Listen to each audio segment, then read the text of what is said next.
আমাদের প্রতিদিন প্রায় 50 থেকে 60,000 টাকার মানে আমাদের প্যাকেট আমরা নিচ্ছি। 1000 করে আমরা প্রায় 1 লক্ষ টাকা দিব আজকে।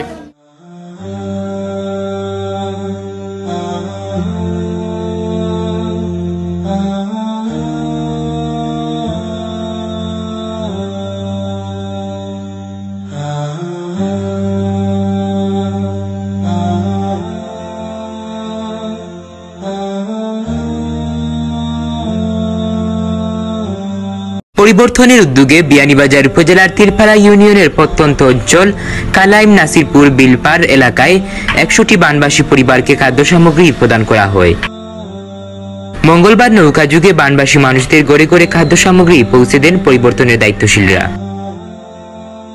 এ সময় দেশ বিদেশের বিত্তশালীদের পরিবর্তনের সাথে সহযোগিতা করার আহ্বান জানান পরিবর্তনের এই উপদেষ্টা। যারা আছেন সমাজেরা দেশে বিদেশে সবাইকে আমার অনুরোধ থাকবে আপনারা আমাদের সাথে সাহায্য সহযোগিতা এগিয়ে আসুন।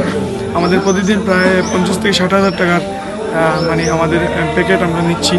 তো সকলের সহযোগিতায় আমাদের এই কার্যক্রম যাতে অব্যাহত থাকে এই আশাবাদ ব্যক্ত করছি। পিছিয়ে পড়া জনগোষ্ঠীকে স্বাবলম্বী করার জন্যই পরিবর্তনের জন্ম জানিয়ে পরিবর্তনের পরিচালনা পরিষদের সদস্য বলেন, শুরু হোক পরিবর্তনের লক্ষ্যে, এটাই আমাদের সংগঠনের স্লোগান।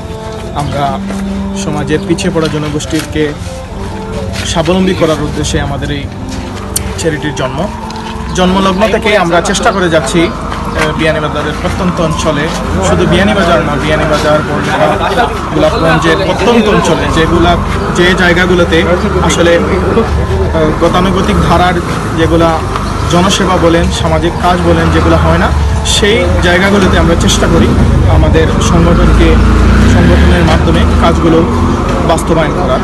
এ সময় পরিবর্তনের পক্ষ থেকে কৃতজ্ঞতা প্রকাশ করেন সংগঠনের পরিচালনা পরিষদের সদস্য। আমি আমার পরিবর্তন সংগঠনের পক্ষ থেকে আপনাদেরকে অসংখ্য ধন্যবাদ জানাই এবং কৃতজ্ঞতা প্রকাশ করছি যারা এই আর্থিক সহযোগিতা 100টি ফ্যামিলিকে দিয়েছেন, নগদ অর্থ দিয়েছেন। সবাইকে আমরা কৃতজ্ঞতা প্রকাশ করছি। আমরা এই কাজটি যতদিন এই পানিবন্দী মানুষ থাকবেন ততদিন আমরা এই কাজটি চলমান থাকবে। এবং পরিবর্তনের অন্যান্য সদস্যরা বলেন, আমরা কিছু খাদ্য সামগ্রী লইয়া আমরা খাদ্য সামগ্রীর মধ্যে প্যাকেজগুলো আছে, চাউল আছে, ডাইল আছে, তেল আছে, আলু আছে, পেঁয়াজ আছে।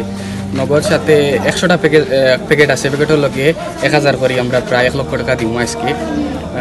বন্যা কবলিত অসহায় যে মানুষ আছে ওগুলা দিব। আর আজকে আমরা পরিবর্তন এসেছি বিবিরাইয়ের প্রত্যন্ত এলাকায়।